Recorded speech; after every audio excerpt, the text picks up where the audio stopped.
الرحمن الرحيم۔ صحیح بخاری حدیث نمبر 799۔ رفاعہ بن رافع زرقی نے کہا کہ ہم نبی کریم صلی اللہ علیہ وسلم کی اقتداء میں نماز پڑھ رہے تھے۔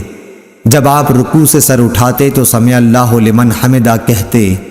ایک شخص نے پیچھے سے کہا ربنا ولک الحمد حمدن کثیرا طیبا مبارکا فیہ۔ آپ صلی اللہ علیہ وسلم نے نماز سے فارغ ہو کر دریافت فرمایا کہ کس نے یہ کلمات کہے ہیں؟ اس شخص نے جواب دیا کہ میں نے۔ اس پر آپ صلی اللہ علیہ وسلم نے فرمایا کہ میں نے 30 سے زیادہ فرشتوں کو دیکھا کہ ان کلمات کو لکھنے میں وہ ایک دوسرے پر سبقت لے جانا چاہتے تھے۔ اس سے ان کلمات کی فضیلت ثابت ہوئی۔